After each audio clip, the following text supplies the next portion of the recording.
Hello everyone, my name is Tamala.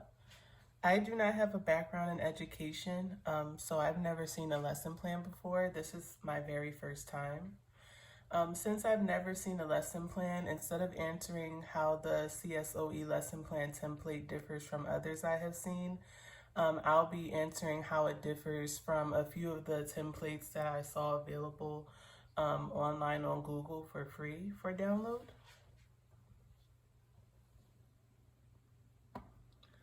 So a little about the CSOE lesson plan. I immediately noticed that the CSOE lesson plan template is very organized and structured. Before the actual lesson plan starts, it has a few categories that detail how to plan to approach your students.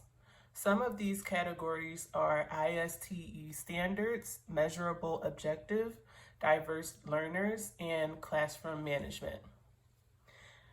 Then, moving on to the actual lesson plan, there are 5 different categories in the lesson plan that equate to a 65-minute lesson. So these categories are the opening, which is about 10 minutes long, and these are just suggested time frames. Next is the introduction of new material, which is 10 minutes.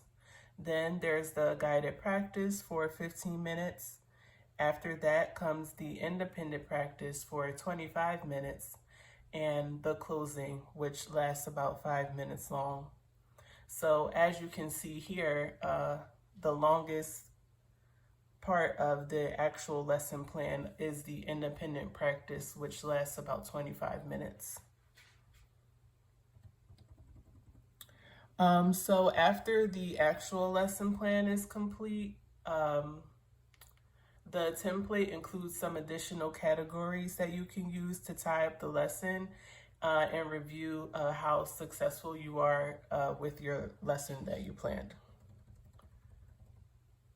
So the categories that come after the actual lesson plan include homework, social and emotional skills, professional teaching standards, reflection, and professional teaching standards reflection.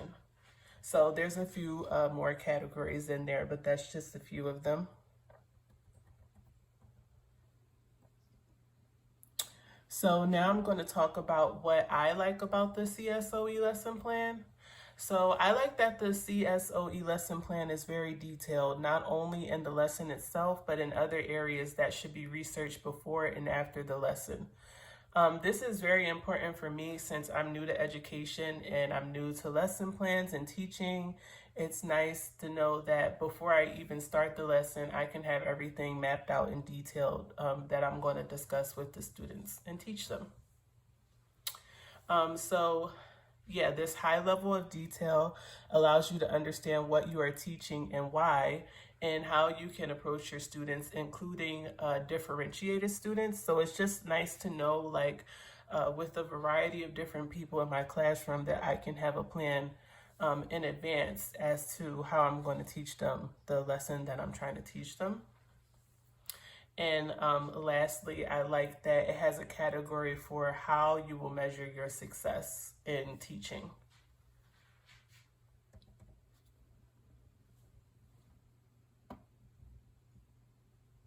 So now I'm going to discuss some of the other lesson plans that I saw on Google. So upon reviewing a few of the free lesson plans online, it appears that the CSOE lesson plan is a lot more detail oriented, as I already stated. I'm not sure if this sample, if the sample lesson plans that I saw only appeal to grades K through 8, or if they could be used through grades 9 through 12. And I'm not sure about that, also about the CSOE lesson plan. It appears that it can be used for a number of different levels, but a lot of the lesson plans that I saw online were very basic. So I'm not sure if they were like just for kindergarten through like first or second grade, or if they can be used for like other grade levels as well. But just upon reviewing those online, it was very evident to me that they just were not as detailed as the CSOE lesson plan.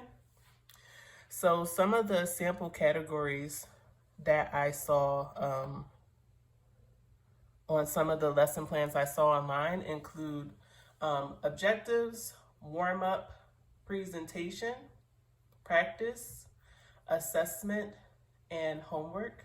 So when I first researched it online, I saw something pop up that mentioned the 5 different categories for a lesson plan, which is just very basic and very generic, as I stated. So just definitely not as detailed as the ISTE lesson plans. So while I understand that I'm sorry, the CSOE lesson plan.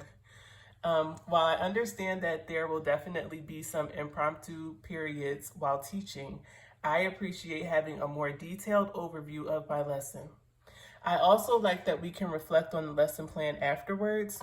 With that, we will be able to tweak our lessons to be more effective in the future. So when you start from like a very detailed basis and you're writing out everything about the standards that you're going to touch on, how you're going to help each individual student learn, all those important details. When it comes to the end and the reflection, if you feel like you didn't get your point off as effectively as you wanted to, you can go back and look at what you did in the past, and then you can tweak that so that you can make it better in the future. So, as stated, I think it's great that the CSOE lesson plans allow us to connect to the ISTE, TPE, and NTAS standards. I'm assuming that this lesson plan that we're looking at is going to be a lesson plan that we use to practice for when we're actually, teaching in the future. So I like that we're able to use the questions in the lesson plan to connect to those standards, which we're going to be doing in our teaching careers. So moving on to a few challenges, which I feel like for me, there's a few since my background is in education. I'm coming from a clean new slate, just learning about teaching. So the 3 categories that I believe I would find challenging include measurable objective, classroom management, and differentiation. So although I don't have a background in education, I did take on a small substitute teaching job. So I did do a day of substitute teaching here in California, in San Diego, in Chula Vista. And it was a school I teach a 3rd grade class. Well, I helped as a substitute teacher. So I'm basing some of this off of my experience substitute teaching that day in the 3rd grade class, which is the grade that I hope that I'll be able to teach in the future. So for a measurable objective, I feel like that would be difficult for me because I don't know how I particularly measure student success and what types of measurements are used for that. So I'm sure that, with me continuing on in the program, those are things that I will learn in the future. As far as classroom management, how can I maintain the attention of young students and keep them on task? So when I did do substitute teaching that one day, that was something that I saw was challenging for myself. And there was also there was a student teacher there teaching with me who he's generally like with the class all the time, but the main teacher wasn't there. And I just saw how he sometimes struggled to keep the attention of the students, which is normal for young children, especially in 3rd grade, and especially when there's a substitute teacher. They're like, hey, time to party, but no, you have to, focus on the task at hand. So I'm sure as I continue on here at Alliant, I'll learn more about classroom management skills and just different ways of how I can work with my students and keep their attention. Lastly, I said that differentiation might be somewhat of a challenge for me since I'm a new teacher and I'm just, starting to learn how to teach and help differentiate students. So how do I allow students to show me what they have learned in multiple ways. So even aside from differentiation as far as students, how everybody learns differently. So how do I get all of these different students to be able to show me what they learned in a way that makes sense for them? And then how do I tailor activities to match students' needs and variance? So like I just mentioned earlier, I'm sure that as time goes on with the program, I'll start to learn more about these things and start making up my own lesson plans, and eventually I'll get the swing of things. So yes, thank you for listening to my education talk. And yes, that was my review of the CSOE lesson plan. Thank you.